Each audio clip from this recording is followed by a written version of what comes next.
Hi. I have a story, a really fun story about what we're talking about. Can I share? Yeah. I listen to you when I exercise. I'm feeling really grateful. Thank you so much. I listen to you when I exercise, and so that puts me in alignment. And then sometimes I listen to music too. I divorced a while ago and had a blah, blah, blah, blah, blah story about how to move toward relationship again that I wanted to talk to you about early in the week. And when I thought of it, I would get a little tear, and you didn't call on me, which is great because it was blah, blah, blah. But as I exercised, I would sometimes listen to a song by Jason Mars called I'm Yours. And there's a line in it that says, just scooch on over here and I will nibble your ear. Even though I couldn't imagine myself in relation to male energy, again, because of the blah, blah, blah, blah, blah, which is a long story, which nobody's going to hear.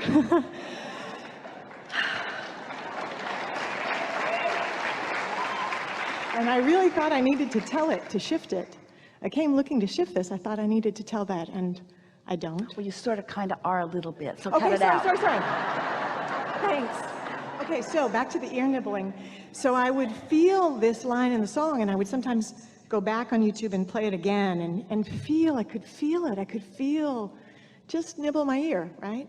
And that's as far as I kind of got. So I got here, didn't really expect there to be any single men, went to a party, and was doing this thing that I've been doing lately where I try to relate to everything as my boyfriend, everything,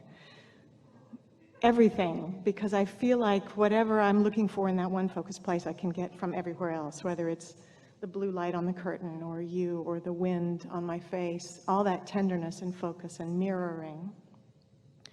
Everything that I want is flowing to me all the time. Good process. And so I was in that at this party and feeling the ocean and the wind and the people I was talking to, the men and the women, and this very hot man came and started talking to me. And I talked to him and I actually talked about this whole sort of boyfriend, everything is my boyfriend experience.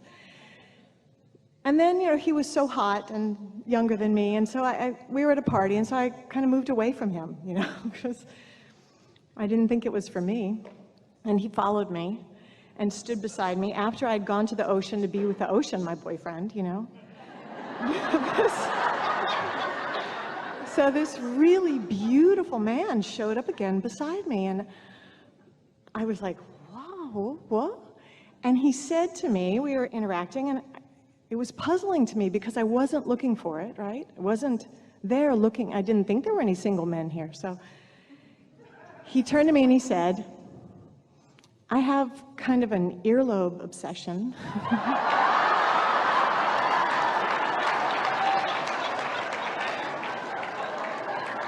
Will you take off your earrings so I can just see your earlobe?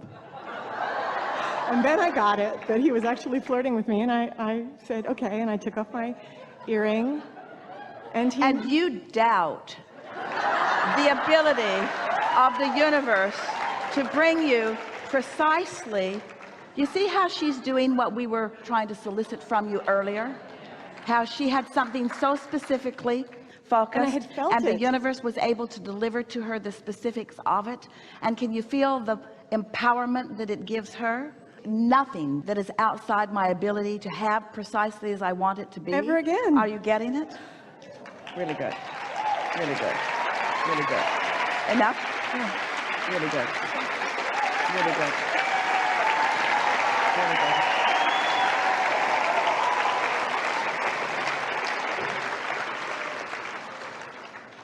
Doesn't it make you want to get into alignment and make some statements and watch how powerful you are, how heard you are, how understood you are, how available and ready for whatever it is you want you are? I have moments where sometimes I just look around at everyone And I love everyone. I see how beautiful they are and how perfect everyone is all the time. And then I've had a couple of inspirations, like you say, are just the yes, you have to do it. And when I do and I feel and I know it's right, I had a sense of how it not only put something in my vortex, it affected everyone. Like it sort of expanded the entire universe. I just want to talk a little more about how we're really all in this together and like keep the momentum going. Because when we're here playing together, I hear you and feel you so loud. And then I'm so scared I'm going to go back to Australia and I don't have these seminars or the people to play with. And I don't want to lose it, you know? Well, first of all, we want you to know you can't lose it because you can't go back from what you have accomplished. In other words, there's no regression. So once you have experienced to the degree that you have this consistent, that's the word that represents what we want you to feel so much, this consistent chronic alignment with who you really are, you will not slip back from it. Instead, what will happen is you'll have a keener awareness of when you begin to move from it, and now you know what to do about it. It's why we began earlier in the week talking about making a decision to stay in your lane, to be aware when you feel the rumble strip and do something about it then, not waiting until the momentum makes it more difficult to deal with, you see. And so do not worry about it. You've got this. Now, it's important that you realize that you've got it, and that since you've got it, it will keep coming to you. Don't slip back into the habit, and almost everybody has a little bit of this habit of looking to others to be the condition that causes you to feel good, because that is a little bit, in other words, we can't get around it. We are living really wonderful conditions here, and it is easier to look into the conditions that feel so good and then feel good.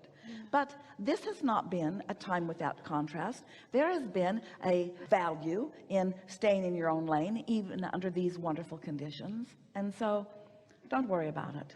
Do you believe that? I do. Don't worry about that. So the world around you starts to sort of change when you're in your alignment.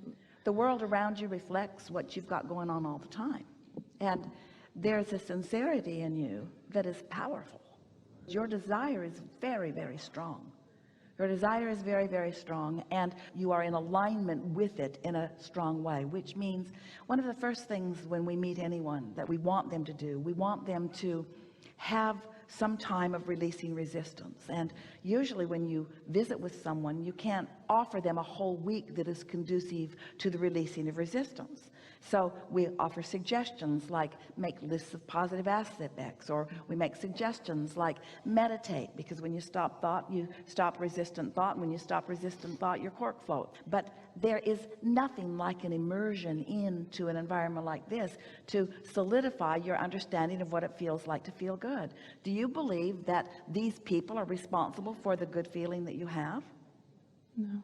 Do you believe that they have been attracted by that aspect that is in your vortex? Yeah. And so do you give them the credit or the responsibility for how you feel? Or is it a co-creative experience that law of attraction is orchestrated for all of you? This didn't just happen, you created this. Yeah, I feel how we all are playing together. It's like the woman who said, I want $100,000 so that I can travel. And it was like she wanted the $100,000 to be the starting point of the journey. And we wanted to explain all of the things that had gone into the creation of the vibration that had happened before she even got to the place of the idea of that. And so this didn't just happen. This isn't just a condition that now you all get to respond to. This is a condition in response to your alignment and desire.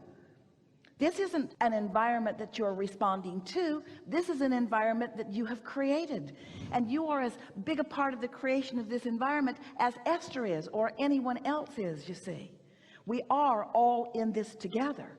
And so you can create this here, you can create it somewhere else. The whole world is revolving around you. Nice to know. Yeah.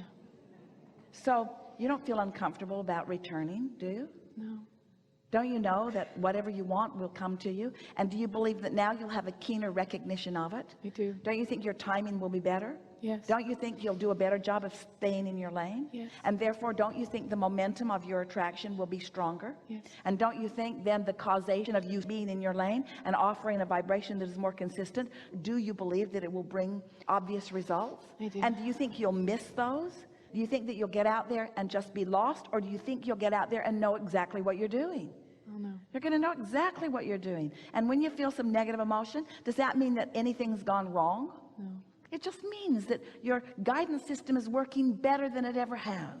And this is our promise to you. You will feel subtle negative emotion in the earlier subtle stages when it's just a rumble strip, not a dive off a cliff. And you'll know what to do. It's our expectation that you'll laugh about it. And we want you to know we will all come to Australia with you.